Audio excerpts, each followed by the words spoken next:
Yo, what's up mga kabrad at magandang tanghali.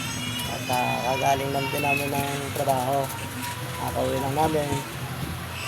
Galing yung mga anak ko sa feeding, asawa ko. Doon sa lolo at lola. Nakauwiin ko lang din. So, kumain na yung mga bata, ako na lang kakain.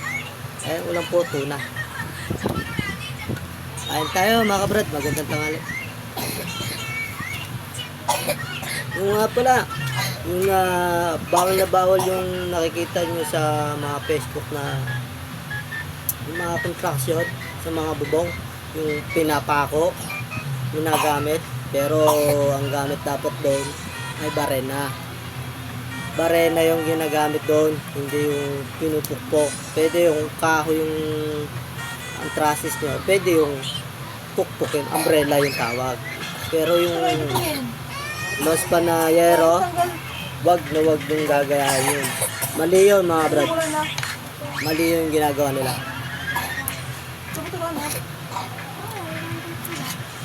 Yung bangs ko na ganun dito. Oo, so hindi na bangs ko basta yun.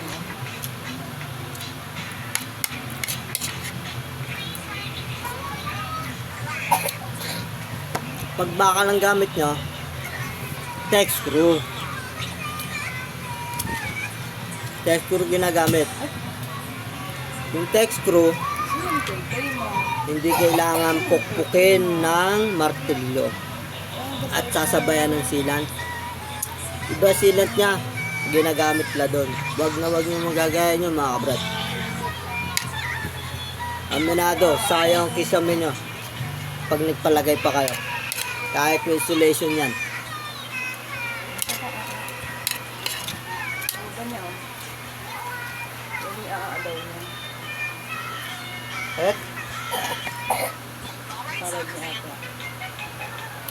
Takbo ko more.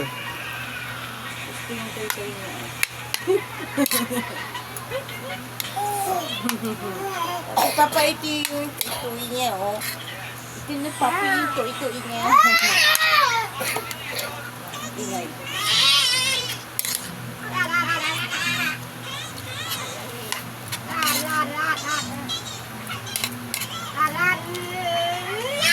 Stop. Dahil ng mga anak ko eh.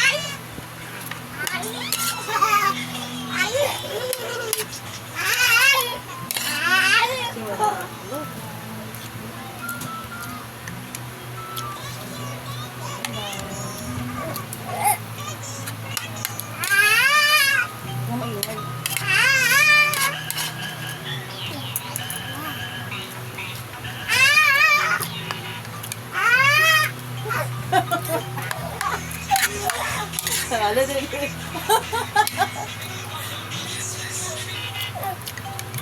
Dok-dok lang yun. Hindi na.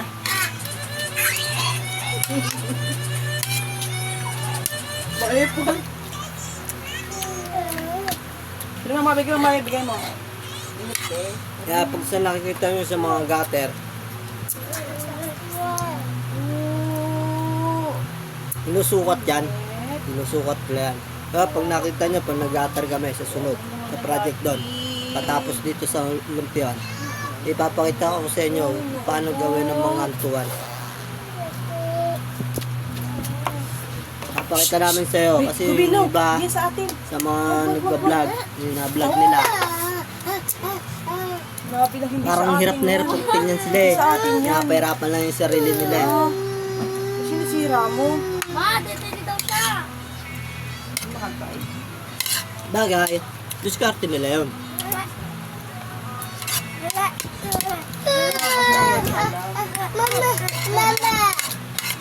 Oh, no. Papakita ko sa inyo paano mag-gutter ang mga bayo ko. Papa, si Kike. Kukuli. Kike, oh. Ngayon ka na ba? Kiki, Papa, kukuli. Ay, hindi pa. Sorry.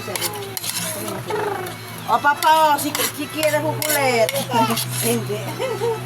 Sorry. Ang kulit mo naman. Sunod, pagtapos namin sa Olympian, ibablog ko yung gutter mga aprad. Kung paano mangantuan. Akala nyo madali, yun lang madali, pero dudugo yung mata nyo kung paano yung gagawin.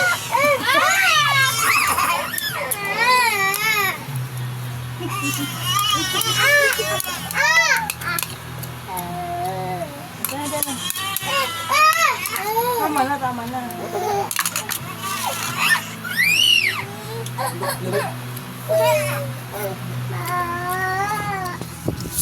Kumuha ka na. Kaya ganun yun mga brad. Comment lang ho kayo at sa mapalit bubong gutter, kisame. Yung kinakabit namin na kisame ho doon, ano yun? PVC panel ho yun. Didi ko, si Sa Titay. labas. Sa loob po noon, yung binakita ko nyo sa inyo sa loob, ano po yun, hard deflex naman po yun. Ay, sa labas muna kami, sunod po yun. Loob na, hard deflex po yun. Layout ulit po namin. Brad, papakita ko sa inyo bago, ano, iba-iba ho kasi yung Kiyo. diskarte na yun ng mga mga construction. Pero, kailangan natin ho, hindi namang magmadali. Yan lang, pulido ho, para hindi tayo mapaya sa mga customer at balik-balikan pa tayo ho. Hindi yung kala mo na Ayun na. magmamadali ka porkit na kontrata mo, hindi ho. Hindi ganun ho yung mga bayaw ko. Yan po yung kahit mabagal, legit po na maayos, pulido lahat ng mga ginagawa ko. Hindi ho na masyado nananaga sa mga presyo. Yan po yung maayos, mamresyo.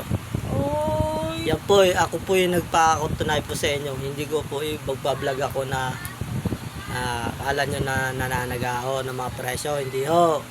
Yun po ay legit. Pagkausap nyo po na maayos yun at makaka-discount naman po kayo. At tao naman ho kausap yan. At marami na hinawakan po na project yan. Marami ibang lugar pa ho. Lalayo pa ho.